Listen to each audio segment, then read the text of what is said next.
Welcome. Let's talk about iCloud. What is iCloud? Apple refers to its range of cloud-based services as iCloud. It debuted on October 12, 2011, replacing MobileMe.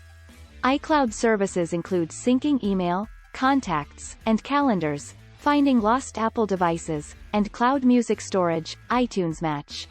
Information is stored on a remote computer, or cloud server, rather than locally, which is the purpose of cloud services in general and iCloud in particular. This means that you won't use up any storage space on any one device, and that you can access the data from any device with an internet connection. It is incorporated into iOS, iPadOS, and macOS, and a more restricted variant can be downloaded for Windows. An estimated 850 million people were using the service in 2018, up from 782 million in 2016. A little history about iCloud. On May 31, 2011, iCloud was announced in a press release. Steve Jobs made the announcement that iCloud would replace MobileMe on June 6, 2011, during the WWDC 2011 keynote. Steve Jobs acknowledged that MobileMe had been widely regarded as a failure during the announcement. MobileMe was discontinued on June 30, 2012, and iCloud was released on October 12, 2011.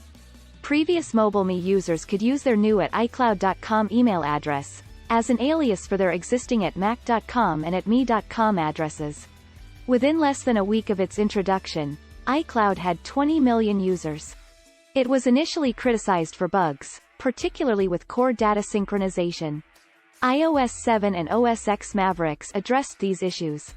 iCloud has been partially hosted on Amazon Web Services and Microsoft Azure since its launch. Apple switched from Azure to Google Cloud Platform in 2016.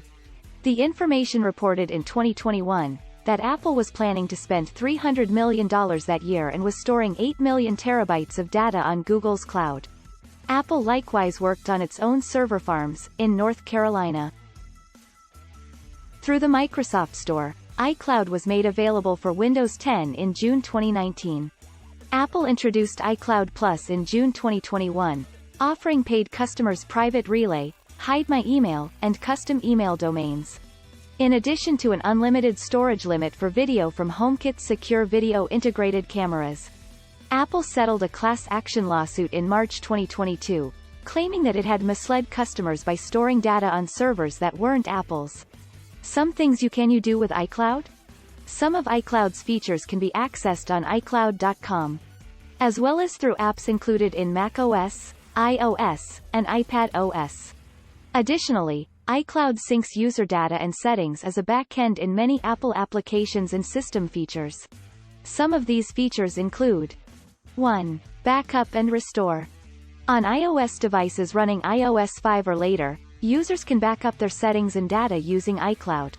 Photos and videos in the camera roll, settings for the device, app data, messages, iMessage, SMS, and MMS, ringtones, and visual voicemails are all backed up. When the device is locked and connected to Wi-Fi and a power source, daily backups take place. During the restoration process, if an Apple device fails, iCloud only offers to restore all data and app data if the device was synced to iCloud and backed up. Before we proceed, kindly click on the subscribe button below. Do not forget to like, comment and share this video. Welcome back and thank you for staying tuned. Moving on, family sharing. A family is a group that Apple lets up to 6 people be a part of. A single person must be the family organizer when additional accounts are added to your family. Everyone can share their iTunes and App Store purchases across all accounts with this system.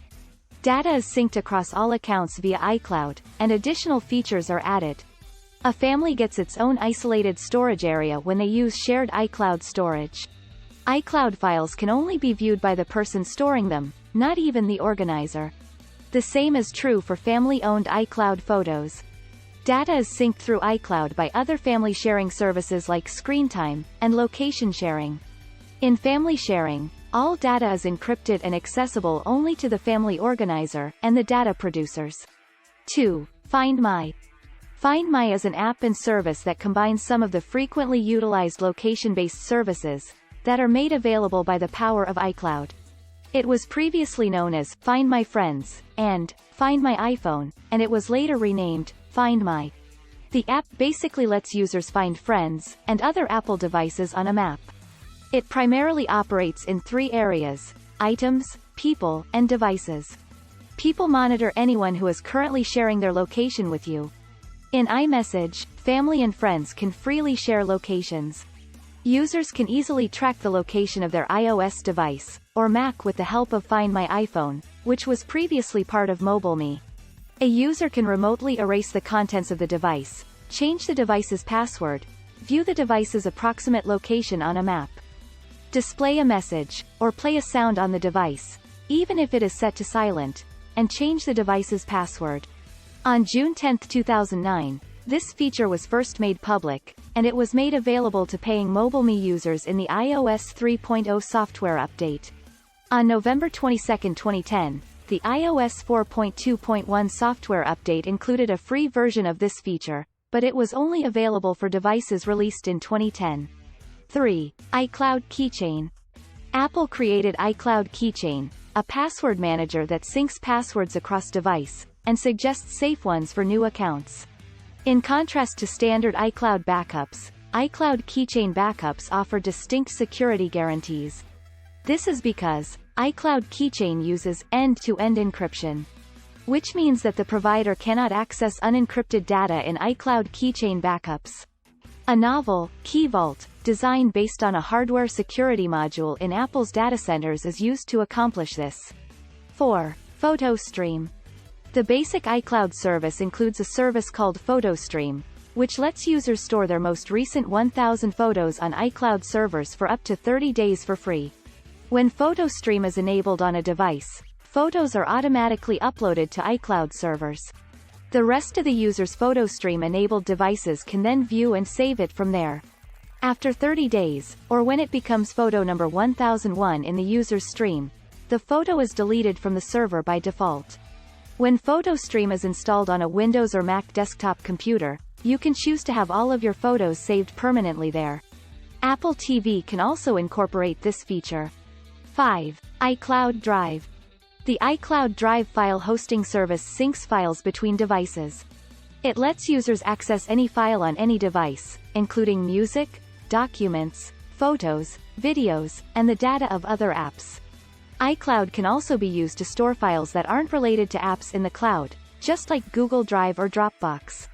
Obviously, uploading, deleting, or moving files or folders within iCloud Drive is permanent, just like doing so on Google Drive or Dropbox, and the changes you make will be reflected on all of your other iCloud Drive-enabled devices.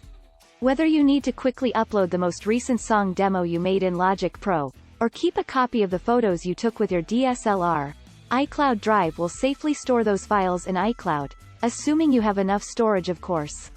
Now, let's talk about Apple iCloud packages. Assuming you own an iOS gadget, Apple iCloud gets you going with 5 GB of space. In addition to files stored in iCloud Drive, other iCloud services, such as iPhone, iPad backups and photos, count against your iCloud allowance. You only get 1 GB free if you don't have an Apple device. Starting package for paid accounts gives you 50 GB.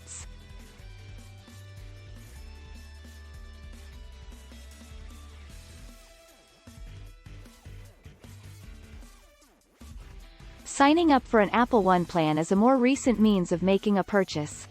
You will have access to Apple Music, Apple TV Plus, and arcade game streaming as a result of this.